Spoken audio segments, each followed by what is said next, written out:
پاکستان کا اسپارکو آج کل رویت حلال کا چاند دیکھتا ہے اور وہ بھی جب دیکھتا ہے تو ہمارے ملک میں ایک نئی لڑائی شروع ہو جاتی ہے کہ فلاں علاقے میں چاند نظر آیا اور فلاں میں نہیں آیا۔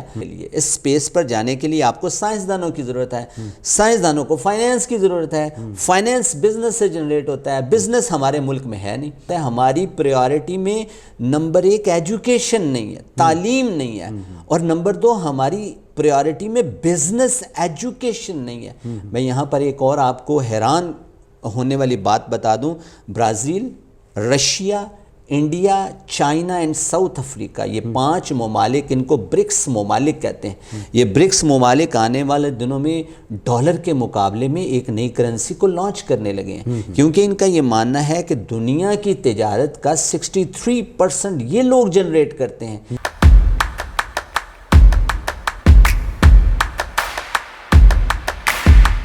اعوذ باللہ من الشیطان الرجیم، بسم اللہ الرحمن الرحیم۔ شروع اللہ کے پاک نام سے جو رحمان اور رحیم ہے۔ جی ایف پی دیکھنے والے ناظرین کو آپ کے میزبان بشارت حسین کا سلام پہنچے۔ ناظرین، وہی خوبصورت پروگرام، وہی خوبصورت باتیں لیے ہم آج آپ کی خدمت میں موجود ہیں۔ میرے ساتھ ہمیشہ کی طرح پروفیسر عرفان اشرف صاحب۔ جی السلام علیکم۔ وعلیکم السلام۔ عرفان اشرف صاحب، میں اپنے ناظرین کو بتاتا چلوں، آج ایک بڑا ہی خوبصورت ٹاپک ہم لے کے آئے ہیں۔ ہم جب چھوٹے ہوتے تھے تو مائیں بتاتی تھیں کہ وہ جو چاند ہے اس کو چندہ ماموں کہتے ہیں، ہم آج تک یہی سمجھتے رہے۔ ہم نے ابن انشا کا ایک شعر میں آپ کی نظر کروں گا کہ چاند کے حوالے سے وہ کیا بات کرتے ہیں۔ کہتے ہیں کہ کل 14ویں کی رات تھی، شب بھر رہا چرچا تیرا، کچھ نے کہا یہ چاند ہے، کچھ نے کہا چہرہ تیرا، ہم بھی وہیں موجود تھے، ہم سے بھی سب پوچھا کیے، ہم چپ رہے، ہم ہنس دیے، منظور تھا پردہ تیرا۔ ناظرین، بات ہو رہی ہے چاند کے حوالے سے، اور آج دنیا کہاں پہ پہنچی ہوئی ہے، چاند پہ کیا کچھ ہو رہا ہے چاند کے حوالے سے۔ ہم بات کریں گے عرفان اشرف صاحب سے اس حوالے سے۔ جو مشن ہے چندران 3، انڈیا کا بڑا کامیاب مشن، اور انڈیا نے چاند کے اس سطح پر اپنے جو پہنچ چکا ہے جہاں پہ ان کا ٹارگٹ تھا، تو ہم سب سے پہلے مبارکباد دیتے ہیں اپنے ہمسایہ ملک کو کہ ان کی یہ کامیابی، یہ ترقی جو ہے پوری دنیا کے لیے ایک بہت بڑا کام ہے۔ میں بات کروں گا عرفان اشرف صاحب سے۔ عرفان صاحب، یہ اتنا بڑا مشن چندران 3 جو ہے وہ ہوا اور انڈیا چاند پہ پہنچ گیا، ہم خبروں میں سنتے رہے، کیا کہیں گے اس حوالے سے آپ؟ بشارت بھائی، مجھے حضرت اقبال کا وہ خوبصورت شعر یاد آ گیا۔ انہوں نے فرمایا تھا کہ محبت مجھے ان جوانوں سے ہے ستاروں پہ جو ڈالتے ہیں کمند۔ ستاروں پہ کمند ڈالنے کی بات ہے اور نئی دنیا کو تلاش کرنے کی بات ہے۔ سب سے پہلے میں ہندوستان کو مبارکباد پیش کرتا ہوں کہ انہوں نے ساؤتھ پول پر اپنے قدم رکھے ہیں اور بڑی کامیابی کے ساتھ رکھے ہیں۔ انہوں نے چندران 2 کا پہلے تجربہ کیا، وہ انفارچونیٹلی آخری مرحلے میں سافٹ ویئر کے کہیں پرابلمز کی وجہ سے مشن کامیاب نہ ہو سکا۔ اس سے پہلے چندران 1 کا تجربہ کیا، لیکن اس میں بھی وہ کامیاب نہ ہو سکے۔ لیکن وہ مجھے ایک اس بادشاہ کی بھی بات یاد آ گئی کہ جس نے 17 دفعہ شکست کھائی، سومناتھ کے اس کے حملہ کیا اور 17ویں دفعہ جا کے وہ کامیاب ہوا۔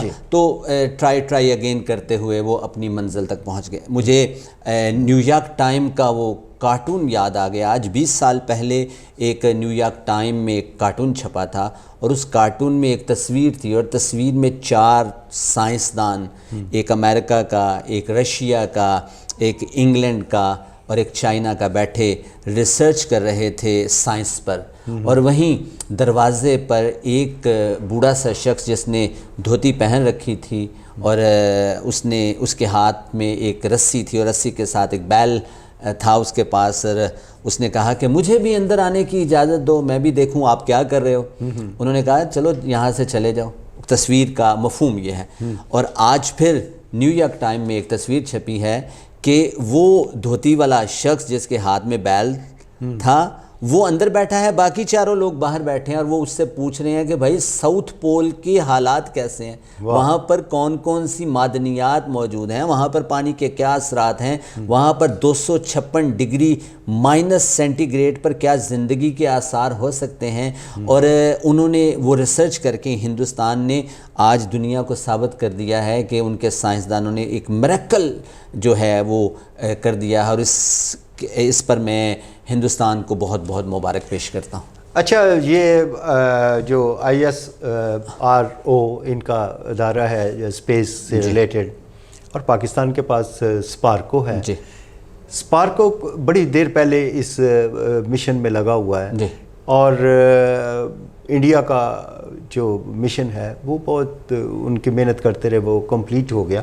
کیا پرابلمس ہیں ہمارے کہ ہم اس کو نہ تو آگے لے کے جا سکے, نہ اس میں کوئی ترقی آئی, کہ کہاں پہ ہم رکے ہوئے ہیں؟ بشارت بھائی, یہ اسپیس کی جو کہانی ہے, یہ ناسا نے جب یہ کام سٹارٹ کیا اور چاند پر انہوں نے پہلا نیل آرمسٹرانگ نے قدم رکھ دیا, اس کے بعد اس سے پہلے رشیا وہاں پر پہنچ چکا تھا. تو چونکہ ہم امریکہ کے پرو الائے ہیں, تو ان کی مدد سے ہم نے اسپارکو کا ادارہ 1961 میں بنایا, اور اس کے پہلے سربراہ ڈاکٹر عبدالسلام تھے, جن کو نوبل انعام بھی ملا, اور جو پھر پاکستان کو چھوڑ کر کسی وجہ سے یہاں سے چلے گئے. اور اس کے بعد ہندوستان نے اپنے ادارے ISRO Indian space research organisation کا آغاز کیا, اور ان کا بنیادی مقصد بھی اسپیس میں اپنے قدم جمانا تھا. اور وکرم سارا بھائی جو تھے اس کے سربراہ تھے, اور وکرم سارا بھائی وہی تصویر والے جنہوں نے دھوتی پہنی ہوئی ہے, اور جن کا خواب یہ ہے کہ وہ ہندوستان کو کسی بلندی پر دیکھنا چاہتے ہیں. تو جب انہوں نے یہ خواب دیکھا تو کسی نے کہا کہ بھائی ہم تو غریب ملک ہیں, ہم اسپیس پر جا کر کیا کریں گے؟ انہوں نے کہا ہم غریب ملک ہیں, اسی لیے تو ہمیں اسپیس پر جانا چاہیے, کیونکہ جب ہم وہاں پر پہنچیں گے تو ہم وسائل خود ہی جنریٹ کر لیں گے. اور ایک اور اخبار میں یہ خبر چھپی کہ رائس کی کمی والا ملک راکٹ کیسے چلائے گا؟ انہوں نے کہا اسی لیے تو راکٹ چلانا ہے تاکہ رائس کی کمی ہمارے ملک میں نہ ہو. یعنی وہ اسپیس پر اس لیے پہنچنا چاہتے ہیں, وہ نئی دنیا کو تلاش کرنا چاہتے ہیں تاکہ ان کے اکنامک وسائل میں اضافہ ہو. لیکن اس کے مقابلے میں ہمارے اسپارکو نے شروع میں بدر 1 کا تجربہ کیا, اور وہ ہم نے اسپیس میں ہندوستان سے پہلے قدم رکھا, ہم نے کامیابی کے ساتھ اسپیس میں اپنا لوہا منوایا. لیکن پھر کچھ وجوہات ایسی ہوئیں کہ ہم... اچھا عرفان صاحب, یہاں پہ کیا ایسی وجوہات ہیں کہ ہم انہوں نے بعد میں شروع کیا, وہ بہت آگے نکل گئے, کیا ایسی وجوہات ہیں کہ ہم بہت پیچھے ان سے رہ گئے ہیں؟ بشارت بھائی, پریورٹیز کاؤنٹ کرتی ہیں, آپ کے ملکوں کی, آپ کی نیشنز کی, آپ کی انڈیویجولز کی, جسے ہم پریورٹیز کہتے ہیں, وہ بہت امپورٹنٹ ہے. اب ہندوستان کا ایک شخص جو ناسا میں کام کرتا ہے, اور اس وقت ناسا کی کمپنی میں 63% انڈین کام کرتے ہیں, اور ایسا نہیں ہے کہ پاکستان کے اسپیس سائنٹسٹ وہاں پر کام نہیں کرتے, وہ بھی کر رہے ہیں, اور ہمارے سائنسدان دنیا میں بڑے مشہور بھی ہیں. لیکن اگر کسی بندے میں جنون ہوتا ہے, اس میں آگے بڑھنے کی چاہ ہوتی ہے, جیسے ہمارے ڈاکٹر عبدالقدیر وہ کسی اور ملک میں کام کرتے تھے اور پاکستان کی محبت ان کو یہاں پر لے آئی. اسی طرح وکرم سارا بھائی جو تھے, وہ جب ہندوستان آئے اور انہوں نے ایک جنون کے ساتھ اپنی پریورٹی سیٹ کی, اور وہ پریورٹی میں سب سے پہلا کام یہ تھا وہ اسپیس میں جانا چاہتے ہیں. پھر ان کا مشن منگل یعنی مریخ پر انہوں نے قدم جمانے کی کوشش کی, اور کامیابی سے جما لیے. وہاں پر انہوں نے وہ شٹلز جو ہیں وہ بنا لی. پھر اس کے بعد انہوں نے چندران 1, چندران 2 اور چندران 3 کے تجربے کیے. 2 تجربوں میں وہ ناکام ہوئے, لیکن تیسرے تجربے میں وہ کامیاب ہو گئے. تو ملکوں کی پریورٹیز کاؤنٹ کرتے ہیں. اور اگر ہم اس کو اس طرح دیکھیں کہ پاکستان کا جو اسپارکو ہے وہ آج کل کر کیا رہا ہے, پاکستان کا اسپارکو آج کل رویت ہلال کا چاند دیکھتا ہے, اور وہ بھی جب دیکھتا ہے تو ہمارے ملک میں ایک نئی لڑائی شروع ہو جاتی ہے کہ فلاں علاقے میں چاند نظر آیا اور فلاں میں نہیں آیا.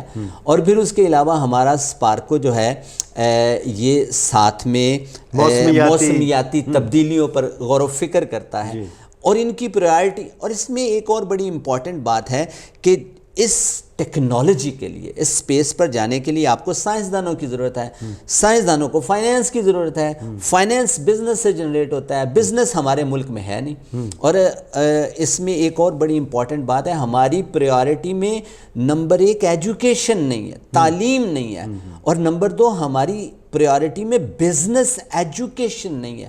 میں یہاں پر ایک اور آپ کو حیران ہونے والی بات بتا دوں، Brazil, Russia, India, China and South Africa, یہ 5 ممالک، ان کو برکس ممالک کہتے ہیں۔ یہ برکس ممالک آنے والے دنوں میں ڈالر کے مقابلے میں ایک نئی کرنسی کو لانچ کرنے لگے ہیں، کیونکہ ان کا یہ ماننا ہے کہ دنیا کی تجارت کا 63% یہ لوگ جنریٹ کرتے ہیں، ان کی آپس کی جو ٹریڈ ہے وہ 63% ایک دوسرے کے ساتھ ہوتی ہے، لیکن وہ پہلے ڈالر میں چل رہی ہے، تو وہ ڈالر میں کیوں اس کو ٹریڈ کریں؟ تو ان ممالک نے پہلے یوان میں کیا، تو جب یوان میں کیا تو ہندوستان چونکہ چائنا کے ساتھ اس کے تھوڑے مسائل ہیں، تو پھر ان لوگوں نے ایک فیصلہ کیا کہ وہ ایک نئی کرنسی بنائیں گے جس کو برکس کرنسی کہتے ہیں۔ تو جو سپیس کی بات چونکہ آج ہم کر رہے ہیں، اس کے لیے ہمیں بزنس چاہیے، ہمیں فائنینس چاہیے، ہمیں پیسہ چاہیے۔ پیسہ کہاں سے جنریٹ ہوگا؟ ملک کا بزنس کرے گا۔ لیکن اگر آج آپ پاکستان کی اکنامک کنڈیشن پر دیکھیں،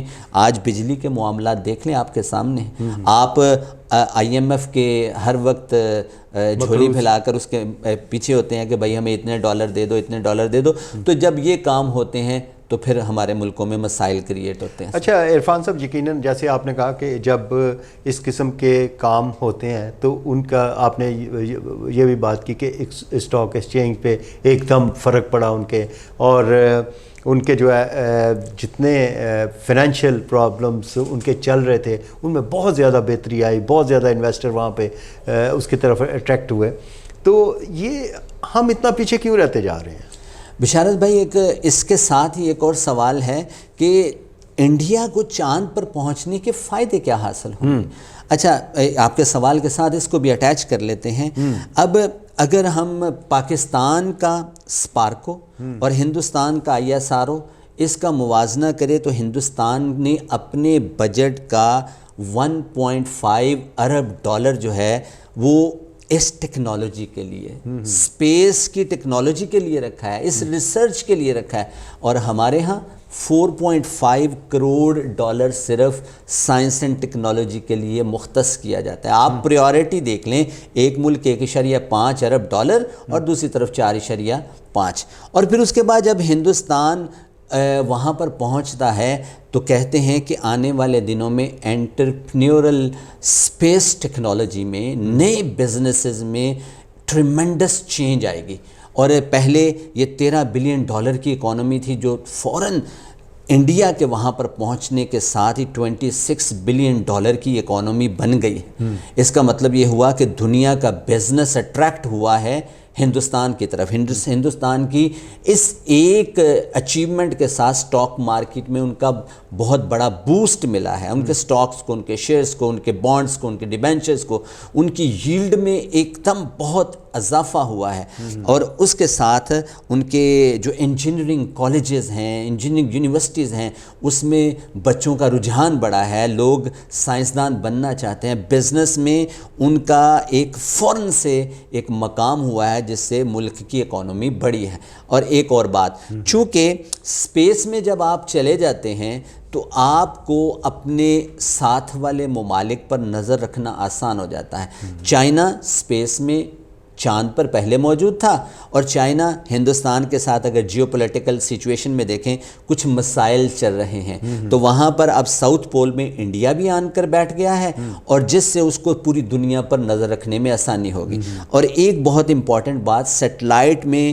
جتنے یہ ہمارے ہاں نیٹ چلتا ہے، ڈیٹا شیئر ہوتا ہے، سگنلز کی دنیا ہے، اس ساری سگنلز کی دنیا میں آج ہندوستان خود کفیل ہو گیا ہے۔ پہلے ہو سکتا ہے وہ کسی اور ملک کا انٹرنیٹ ڈیٹا سگنلز لے کر کام کرتا تھا، لیکن آج وہ اس مقام پر پہنچ گیا ہے کہ وہ نہ صرف اپنی ضروریات پوری کر سکتا ہے بلکہ دوسرے ممالک کو بھی یہ فیسلٹیز پرووائڈ کر سکتا ہے، جس سے بلین ڈالرز اکانومی جنریٹ ہوگی۔ اچھا عرفان صاحب، اب اس کو آپ کنکلوڈ کرتے ہیں کہ یہ کیا کرنا چاہیے ہمارے جو نئی جنریشن ہے ان کے لیے کیا پیغام آپ دیں گے، اور ہماری حکومتیں کیا کر رہی ہیں، کیا ہونا چاہیے تاکہ ہم اس ریس میں کہیں بہت پیچھے نہ رہ جائیں؟ بشارت بھائی، پہلا سوال یہ ہے کہ کیا ہم ریس میں بہت پیچھے ہیں، اور سوال یہ بھی ہے کہ کیا ہمارے لوگوں میں وہ برین نہیں ہے، کیا ہمارے اندر وہ صلاحیتیں نہیں ہیں، کیا ہم اس ٹیکنالوجی کو حاصل نہیں کر سکتے؟ ایسا نہیں ہے. ہمارے بے شمار سائنسدان اس وقت ناسا میں کام کر رہے ہیں، دنیا کی اسپیس ٹیکنالوجی میں ان کا نام ہے، اور اسپارکو کے جو انجینئرز ہیں وہ بہت اچھا کام کر بھی رہے ہیں اور کر سکتے بھی ہیں. لیکن پرابلم یہ ہے کہ ان کے پاس ریسورسز نہیں ہیں، اور اس سے بھی بڑا پرابلم یہ ہے کہ موجودہ معاشی حالت پاکستان کی اس قابل نہیں ہے. ہمارا جو بچہ یہاں سے پڑھ جاتا ہے، برین ڈرین سب سے بڑا مسئلہ ہے. ہمارے بچے یہاں سے سائنس اینڈ ٹیکنالوجی پڑھتے ہیں اور وہ کینیڈا شفٹ ہو جاتے ہیں، آسٹریلیا شفٹ ہو جاتے ہیں. اور اس وقت اگر ڈیٹا اٹھا کر دیکھیں کہ پاکستان کی تاریخ کا سب سے بڑا برین ڈرین جو ہے اس وقت پاکستان میں ہو رہا ہے. ہمارا پڑھا لکھا دنیا کو تو سرو کرتا ہے، لیکن ہمارے اپنے لوگ اس سے فائدہ نہیں اٹھا رہے. اگر ان کو فائنینس کیا جائے، ان کو ہمارے بزنس جو کمپنیز ہیں ان کو سپورٹ کریں، تو میں نہیں سمجھتا کہ وہ ہندوستان سے کہیں بہت پیچھے ہیں. ہمارے سائنسدانوں کے پاس بہت ول ہے، بہت سکل ہے، اور they can create impact in this universe انشاءاللہ. اس آپ نے بات بڑی اچھی کی کہ یہ برین جو ہے ڈرین ہو رہا ہے، ادھر وہ سہولتیں میسر نہیں ہیں، یا اکنامیکلی حالات ایسے ہیں کہ بچے ڈسٹرب ہیں. وہ یہاں سے ہر نوجوان جو ہے وہ پاکستان سے نکلنے کی بات کر رہا ہے. کیا اپنے نوجوانوں کو کیا میسیج دیں گے آپ؟ اچھا، ویسے تو میں اس حق میں ہوں کہ پاکستان کا بچہ جتنے مرضی حالات خراب ہو جائیں پاکستان کو چھوڑ کر نہ جائے. یہ ملک آپ کا ہے، ابھی حالات خراب ہیں، کوئی بات نہیں، انشاءاللہ یہ حالات ٹھیک ہو جائیں گے. ہم اس طبقہ ہائے فکر سے تعلق رکھتے ہیں. ہم پاکستان کے پازیٹیو امیج کو دنیا کے سامنے اور اپنے بچوں کو سمجھانے کی کوشش کرتے ہیں کہ نہیں نا امید اقبال اپنی کشت ویراں سے، ذرا نم ہو تو یہ مٹی بڑی زرخیز ہے ساکی. لیکن اس کے باوجود میں اپنے ارباب بست و کشاد سے، حکومتی اداروں سے یہ کہوں گا، دست بدستہ یہ گزارش کروں گا کہ آپ خدارہ اپنے ساتھ والے ملک سے یہ سبق لیں.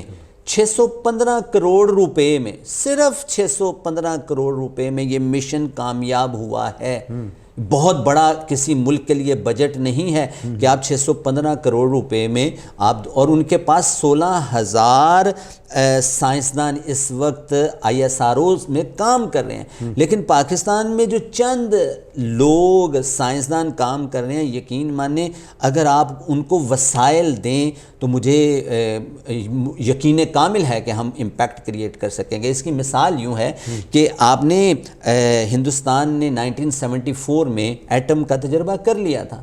ہم نے بہت مختصر عرصے میں پیٹ پر پتھر باندھ کر تھوڑے وسائل میں ہم نے ایٹمی طاقت ہونے کا اعزاز حاصل کیا، اور وہ چند لوگوں کی محنت نے کیا. لیکن اگر ہم اپنے لوگوں کو پراپرلی سپورٹ کریں، میں اس میں یہ بھی کہوں گا کہ ہمارے بزنس کمیونٹیز کو آگے آنا، ہماری کمپنیز کو آگے آنا چاہیے جو ان لوگوں کو فائنینس کرے.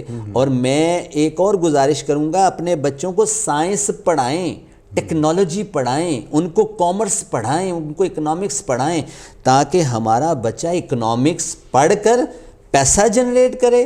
پیسہ جنریٹ ہونے کے بعد سائنسدان کو ملے، سائنسدان اس سے ریسرچ کرے، اور ریسرچ کر کے اس دنیا میں امپیکٹ کریٹ کرے. دس از مائی ویژن سر. چلیں جی، بہت شکریہ جناب عرفان اشرف صاحب، آپ نے بڑی خوبصورت باتیں کی. نوجوان نسل تک وہ پیغام آپ نے پہنچایا کہ اسپیس پہ ہمیں بھی جانا ہے، اور انشاءاللہ جلدی جائیں گے. بہت شکریہ. آج کے اس پروگرام میں ناظرین عرفان اشرف صاحب ہمیشہ کی طرح خوبصورت باتوں کے ساتھ آپ کے ساتھ موجود تھے. یہیں پہ پروگرام کا وقت اپنے اختتام کو پہنچا. انشاءاللہ اگلے کسی ٹاپک کے ساتھ آپ سے پھر ملاقات ہوگی. اپنے میزبان بشارت حسین کو اجازت دیجیے گا. اللہ حافظ. پاکستان زندہ باد. گرتے اور کمزور بالوں سے پریشان افراد کے لیے خوشخبری. الشفا فیوچر ہاسپٹل گجرانوالہ لا رہا ہے بالوں کے مسائل کے حل کے لیے دنیا کی بہترین امریکن اور یورپین ٹیکنالوجی. ان ٹیکنالوجیز کی مدد سے آپ کمزور اور گرتے ہوئے بالوں سے بغیر کسی درد اور سائیڈ افیکٹ کے مستقل نجات حاصل کر سکتے ہیں. تو اگر آپ بالوں کے مسائل سے پریشان ہیں تو دیر نہ کیجیے، ابھی ہمارے دیے گئے نمبرز پر رابطہ کریں۔ Al Shifa Future Hospital. We offer more than your imaginations.